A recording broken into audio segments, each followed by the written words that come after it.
Los muertos se ven muy claros, muy claros. Generalmente la parte de la vestimenta me habla mucho de la posición en la que están, en su etapa del purgatorio.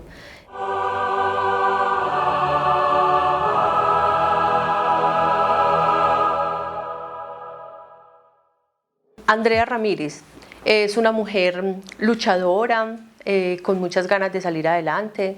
Nací en el Valle del Cauca, fui criada en Antioquia. Tengo una familia espectacular. Vivo ahora con mi mamá. Tengo un esposo maravilloso y una hija súper linda. Didier es un hombre muy bueno. Me lo regaló el cielo, me lo regaló Dios. Lo pedí con muchas cualidades y así me lo dio, me lo regaló. Es una persona que vive, pues tiene una vida muy tranquila, tiene experiencias muy bonitas también por contar. Les cuento que llevamos el mismo yugo espiritual, o sea, también estudió angeología, entonces trabajamos a la par con esto, sirviéndole a la gente.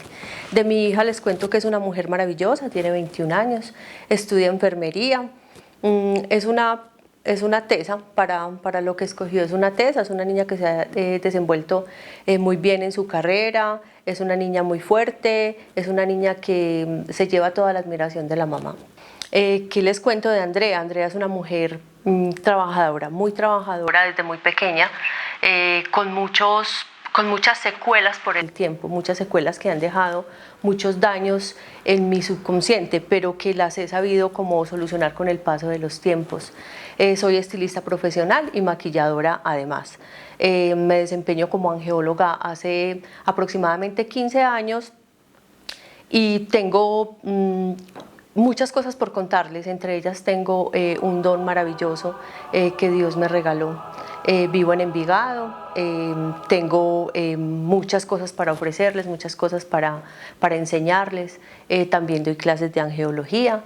Contándoles también un poquito de mi vida, he tenido varios cáncer, de donde Dios ha sido pues mi guía, no me he soltado de la mano de Él y he logrado salir libre de esos dos cánceres. Tuve un cáncer de seno hace aproximadamente unos 6 años, donde luego de presentarse unas mamografías se dieron cuenta de que el tumor se había desaparecido y que había una cicatriz, entonces fue bastante curioso.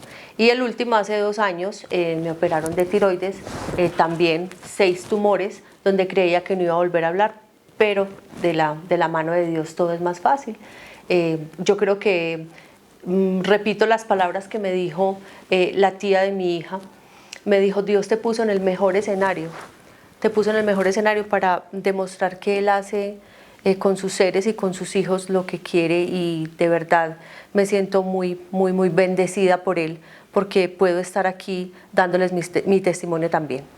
La angeología es un talento. Es un talento que se desarrolla con estudio, es un talento que lo tenemos que poner al servicio de los otros. La angeología es el arte de conocer para qué sirven los ángeles, cómo nos conectamos con los ángeles, cómo podemos pedirle ayuda a los ángeles y en qué momento podemos pedir, invocarlos, conocerlos, atraerlos y definitivamente vivir con ellos.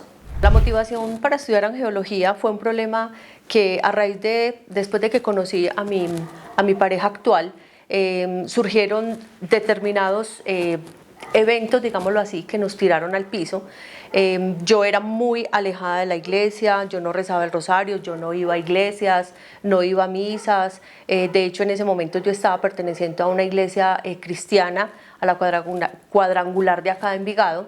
Les cuento que pues no, mi vida era como trabajar, coger dinero, estaba muy, muy ansiosa con el dinero, gastaba mucho porque ganaba muy bien, pero les cuento que la vida me dio pues como una caída fuerte. Tuvimos una situación bastante dura. Esto me llevó a que una clienta de la peluquería, la señora Luz María, me llevara a una iglesia. La iglesia se llama el Refugio de la Virgen de Guadalupe, donde conocí el padre Diego, y por ellos me encaminé a estudiar angeología. De ellos aprendí muchas cosas y de ellos fue ese apego tan grande y descubrí el talento para estudiar los ángeles. Las terapeutas trabajamos la angeología de diferentes maneras. No me gusta hablar mal de las otras, pues de las otras colegas, pero realmente una terapista o terapeuta de angeología católica es muy diferente a la angeóloga de la nueva era. Yo no leo cartas. Yo no manejo piedras, no manejo luces, no manejo colores, pero sí manejo la espiritualidad. Yo trabajo con ángeles desde la parte católica, desde la parte bíblica, dándonos cuenta de que realmente son seres que nos pueden ayudar sin necesidad de manipular la mente humana, entregándole mensajes que de pronto no corresponden. También es muy importante que tengan muy presente de que la nueva era, pues respetándola mucho, está un poquito contaminada y es todo lo que les crean a ustedes alrededor de los ángeles, pero realmente la terapia con ángeles es una terapia más espiritual, es una terapia muy limpia, concentrada en el problema que trae cada persona que viene a visitarme. Los ángeles tienen una comunicación directa con nosotros, los ángeles no necesitan intermediarios, los ángeles, lo que pasa es que la gran mayoría de personas no han leído lo suficiente y no tienen la capacidad de entender o de identificar realmente cuál es la comunicación que ellos tienen con nosotros. Las personas que nos dedicamos a hacer terapias de ángeles tenemos forma de conectar un ser común y corriente con su ángel. Cada persona tiene un ángel. Ese ángel es único e irrepetible al igual que nosotros. Al ángel le gusta que lo usen, al ángel le gusta que le den órdenes, porque ellos son unos seres que los mandaron a que nos sirvieran, a que nos cuidaran y a que nos guardaran para luego volvernos a la luz de donde venimos. Así que cada persona tiene un ángel personal, no va pegado a ninguna fecha de cumpleaños, ni va pegado a ningún astro, ni va pegado a ningún nada. Es el ángel que nos dio Dios para poder pasar por esta escuela que se llama vida. Bueno, el talento como tal de la angeología es como un paso que damos espiritualmente y que nos ayuda a descubrir los dones que cada uno tenemos. Quiero aclararles algo. Todas las personas tienen dones. Lo que pasa es que es un poquito complicado como descubrirlos. Hay dones que son muy innatos y que nacen con uno y que uno los desarrolla como con más fuerza pues a partir del momento en que empieza a descubrir muchas cosas. Pero realmente todos los seres humanos tenemos dones y obviamente los ángeles son la guía perfecta, el camino perfecto para poder descubrir el don que tenemos para servir, obviamente. Gracias a los ángeles pude descubrir mi don. Este don me acompañaba desde que yo estaba muy pequeña. De hecho, cuando estaba pues muy joven, sentía cosas y veía cosas, pero no sabía identificar qué era. El don que Dios me regaló es poderme comunicar con las personas que ya no están en este plano, las personas que partieron, entregar mensajes que no sean tormentosos para las familias, ayudar a descubrir cosas, encontrar cosas. Ellos se comunican directamente conmigo, pues en todas sus formas, tanto auditivas como visuales. Ese es mi don. Lo he manejado con calma. He tratado de ser muy prudente porque no a todo el mundo le gusta que le hablen de estas cosas, pero he tratado de que la comunicación y de que lo que transmito con el don sea para satisfacción de la persona que me escucha. Bueno, yo les quiero contar cómo descubrí mi don. Pero me tengo que ir un poquitico más atrás de mi vida. Durante la niñez, en La Ceja, Antioquia, en el comedor de mi abuela no apagaban la luz cuando uno dormía, ni cerraban las puertas de las habitaciones.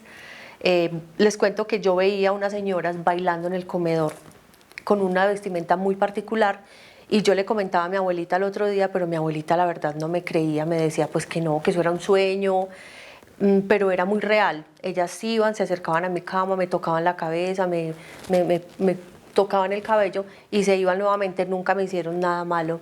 Más o menos a los 12 años, entre los 10 y los 12 años, yo empecé a ver unas cosas que no eran normales y a sentir unos sonidos que no eran normales, pero ustedes saben que pueblo es pueblo y me decían pues que de pronto era una bruja o que de pronto era algo así como por el estilo, pero no, nunca lo identifiqué. A raíz de todo lo que les conté anteriormente, empecé a descubrir que tenía pues como cierta visión o una visión más desarrollada, al igual que el oído. en muchas ocasiones, más que todo en las horas de la noche. Entonces ya sentía pasos y sentía pues como, y veía también cosas que no eran como normales, o que yo le preguntaba a mi esposo, ¿acabaste de ver el Señor? Y él me decía, no. Entonces empecé como a descubrir y a mirar. A raíz de todo esto, pues me di cuenta que tenía el don y me di cuenta que era algo que tenía que empezar a manejar con muchísimo cuidado y con mucha cautela, porque como vuelvo y le repito, hay gente que no le gusta que le hable de esto, hay gente que es muy apasionada por el tema, como hay otros que ni les va ni les viene. Recuerdo la primera vez que transmití, obviamente pues mi primer mensaje.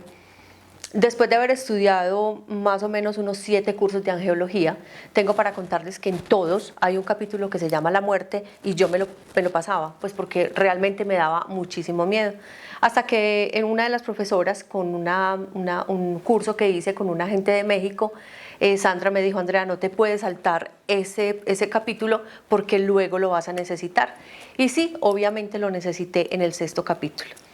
Entonces empecé como a mirar pues como cómo se hablaba realmente con los muertos, o los muertos cómo trataban de que nosotros les entendiéramos, y me di cuenta que eran por gestos, por voz, pero la voz hay que tener una concentración muy grande porque la voz no es muy nítida, o por telepatía. Quiero contarles la primera anécdota que tuve realmente pues ya después de haber estudiado. Yo estaba en la peluquería. Una clienta que me frecuentaba pues, muy seguido, Lina Moreno, una mujer encantadora. Cualquier día llegó, después de que era clienta mía hacía pues como mucho rato, y fue muy casual porque detrás de ella venía un señor. Características especiales: el señor tenía una chaqueta a cuadros. Nunca se me va a olvidar, nunca se me va a olvidar la forma como lo vi, la forma como él se expresaba, pero yo no entendía. Yo quedé, pues literal, me dio muchísimo miedo, pero sin embargo era como un miedo que yo traté de desarrollar como con ligereza, y lo único que yo le dije fue, Lina, tú estás acompañada. Y Lina abrió los ojos porque es una mujer muy expresiva y me dijo, ¿quién está conmigo? Yo le dije, es un señor de barba, de una chaqueta a cuadros, y ella inmediatamente se puso a llorar. Me dijo, Andrea, ese es mi papá. Y lo único que el muerto, o la persona, o el espíritu, o como ustedes lo quieran llamar, el único gesto fue que me dijo que sí, que era el papá. Fue la primera comunicación que tuve con él. Les cuento que fue luego, pues se fue como aumentando las llegadas cada vez que Lina iba a la peluquería. De hecho, ya iba con más frecuencia, con muchas ganas de saber del papá. Ya empecé a entregarle unos mensajes muy bonitos, muy bonitos. Ya empecé a entenderle al Señor cómo era la forma como nos íbamos a comunicar. Él me decía que ella era su bebé, y una vez un mensaje fue supremamente claro, porque Lina le decía, papá, tú eres el que me mueve las partes del carro, papá, tú eres el que te sientas al lado mío, papá. Él contestaba que sí. Un día le preguntamos por qué estaba con ella, y casualmente la respuesta que él dio es, yo voy a estar con ella hasta el día que ella esté acompañada. Pero literal ninguna de las dos entendimos el mensaje. Después de un tiempito, por más o menos unos 4 o 5 meses, Lina llegó y, oh sorpresa, que no traía el papá. ¿Qué pasó?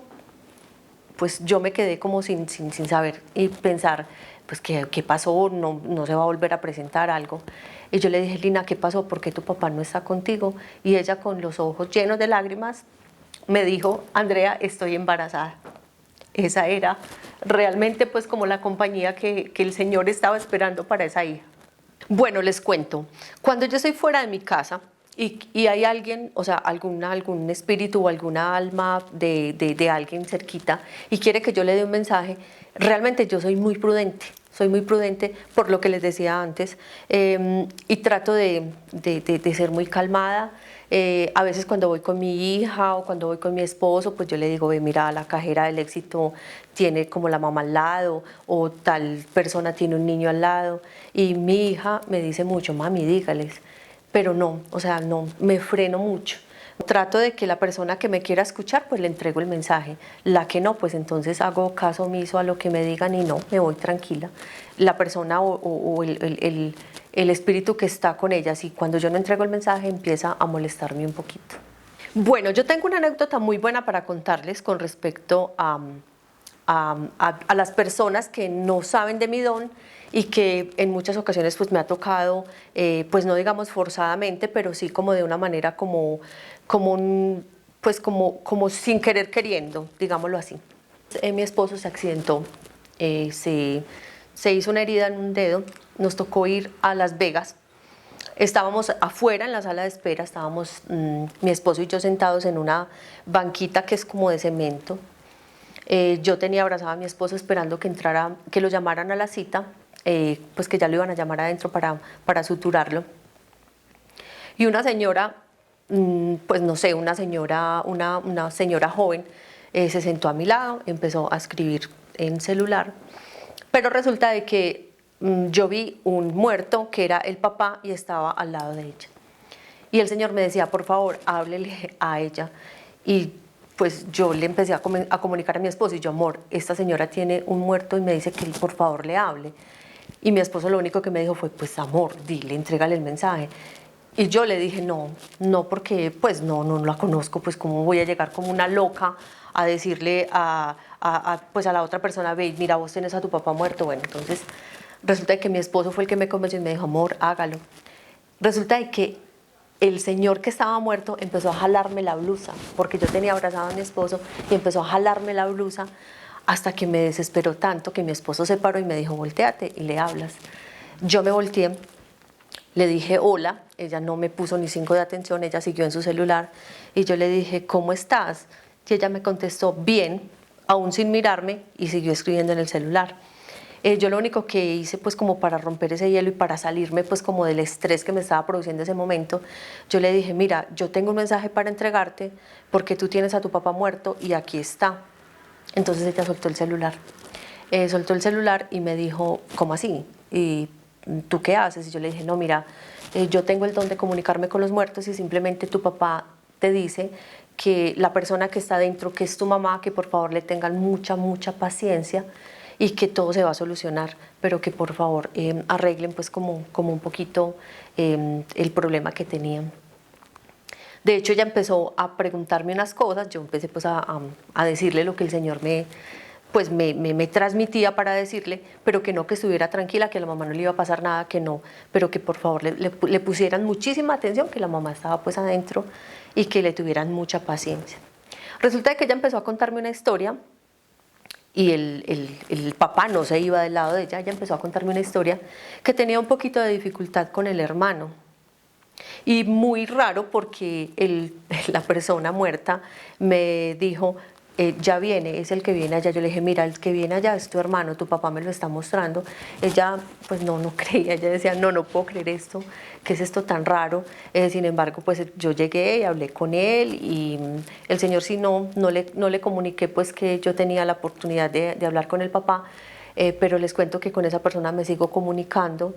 La mamá pues salió de urgencias, nosotros seguimos chateando y me contó que la experiencia fue bastante buena, bastante pues como enriquecedora y que se dedicaron un poquitico más a la mamá con más paciencia. La comunicación con los muertos es muy particular, digámoslo así, es muy sana. Primero, yo no los puedo llamar porque eso ya sería espiritismo y se sale dentro del don que tengo.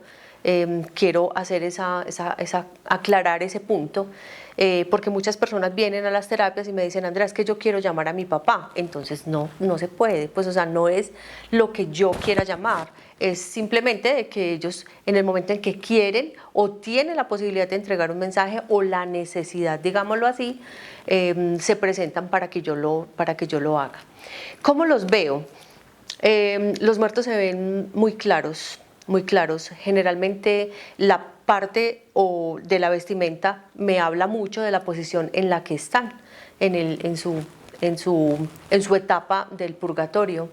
hay que poner mucho cuidado a la hora de escuchar, porque ellos hablan, pero hablan como metidos en algo, como si tuvieran como un eco, entonces a veces es muy difícil entenderles. Hay unos que hablan muy despacio, hay otros que hablan como con más energía, como con más fuerza. En la parte visual, yo los veo como si fueran un holograma, son como si tuvieran los colores del arco iris, pero con referencias muy particulares, porque si la camiseta tiene rayas, entonces yo le digo a la persona, está con una camiseta, por ejemplo, tipo polo con una raya, de tal color. Generalmente no los veo completos, los veo solamente hasta la mitad de las piernas. Casi siempre que los veo desplazarse, ellos no caminan, ellos se mueven con mucha suavidad, tienen la particularidad de verse los rasgos súper bien marcados, entonces yo puedo decir si es de nariz grande, nariz puntudita, cabello negro, cabello rojo, cabello crespo, bueno, como con mucha particularidad en sí, con lo que tenía la esencia de lo que era la persona en el momento en que estaba viva. ¿Cómo los escucho? Ya les dije que los escucho como con un eco. Ellos transmiten como mucha dulzura, digámoslo así, o sea, los mensajes, nunca he escuchado una voz miedosa ni que me produzca pánico, no, hablan con mucha dulzura. Y hay otros que me he comunicado con ellos como telepáticamente, o sea, ellos no tienen necesidad de hablar. De hecho, tengo una historia súper grande que luego se las cuento, porque era una persona que hablaba en otro idioma y yo le entendía perfectamente lo que me decía. Entonces, ellos son muy particulares a la hora de comunicarse. Bueno, los angeólogos podemos ayudar de diferentes maneras a las personas, principalmente ubicándolos en la fe, ubicándolos en estoy hablando de la angeología católica o la que yo manejo, ubicándolos mucho en la fe, en un recorrido como más espiritual, ubicando exactamente el problema y mirando si se puede hacer una terapia pues como de recogimiento, una terapia para manejar la parte intelectual, una terapia para manejar como todo ese proceso de desgaste que traiga con un problema, también lo que son los duelos. A mí me visitan mucho personas que tienen unos duelos sin iniciar o partidos y que no los han terminado nunca. El proceso con los angeólogos es muy bonito, es un proceso de un acercamiento directo con Dios, es una parte un poquito intelectual y religiosa, pero pasa al plano que es demasiado personal. El programa se va a llamar ¿Qué hay después de la muerte? Para que no se lo pierdan. Van a ser unos capítulos llenos de mucha información, de todo lo que nos produce a nosotros como mucha, digamos, incertidumbre, porque no sabemos qué hay después de la muerte. Son personas que han muerto clínicamente. El primer capítulo que se va a lanzar dentro de unos días, para que estén muy atentos, es un capítulo que grabamos con una mujer súper linda, María Olga Tejada Moreno. Ella nos dio, pues tuvimos el placer de entrevistarla. Es una historia demasiado bonita. Ella muere clínicamente 3 veces, un proceso demasiado largo, fueron 62 días en cuidado, en estado de coma, donde ella no supo nada. Y luego cuando ella despertó con una historia gigante, una historia llena de cosas hermosas, una historia llena de una vida espiritual súper grande, donde ella va a hablar un poquito del purgatorio, va a hablar un poquito de qué se siente estando bajo un estado de coma, si ella veía o no veía los seres en el momento en que murió clínicamente, y el contacto real que tuvo con la vida estando allá acostadita. El espíritu cuando sale del cuerpo hace unas cosas increíbles y ustedes lo van a descubrir en este programa. Por eso quiero que estén muy atentos. Vuelvo y les repito, se grabó hace más o menos un año, no lo pudimos sacar antes, pero es un programa muy bueno. Otro joven que viene de Costa Rica contándonos una historia súper linda también de una muerte clínica, donde bajó, ese lo titulamos que el viaje al Valle de la Muerte, donde ustedes van a poder encontrar como detalles, porque él dice que él viajó a una parte que no fue muy agradable y donde trajo una marca en su piel que también se las vamos a mostrar. La espiritualidad va muy ligada de la parte de la fe. Yo creo que la fe la debemos alimentar todos los días, como le echamos agüita a una matica, o cuando tenemos una semillita, o cuando tenemos un bebé, que tenemos que estar pendientes del crecimiento como tal. La parte espiritual es una parte interna, es una parte privada, es una parte íntima, porque para mí la fe es algo muy íntimo. Yo no tengo por qué andar diciendo ni gritando a voz dura, pues, cómo es mi fe, porque yo creo que eso se hace menos creíble. Para mí la parte de la espiritualidad es una parte de conciencia de lo que tú eres y de la relación que tú tienes realmente con ese creador, con ese ser divino que nos da de todo, que nos da la oportunidad de disfrutar todo esto que nos dio, pero que nuevamente Él tiene que recoger, porque esto es un viaje, esto es una enseñanza, y que luego nos recoge para estar con Él eternamente. ¿Qué consejo le doy yo a la persona que esté con una espiritualidad bajita, o como con esas ganas de conocer más de Dios, pero que no se atreve por su familia, porque le da pena, bueno, por tantas circunstancias que se nos presentan en el camino? Dios es único. Dios es único, y yo creo que mientras estemos cogidos de la mano de Él, los caminos por tormentosos y los desiertos que tengamos que pasar, yo creo que al lado de Él es mucho más fácil. Él nos da luz, Él nos da claridad, Él nos da tranquilidad, y sobre todo nos da paz para poder seguir al lado de Él.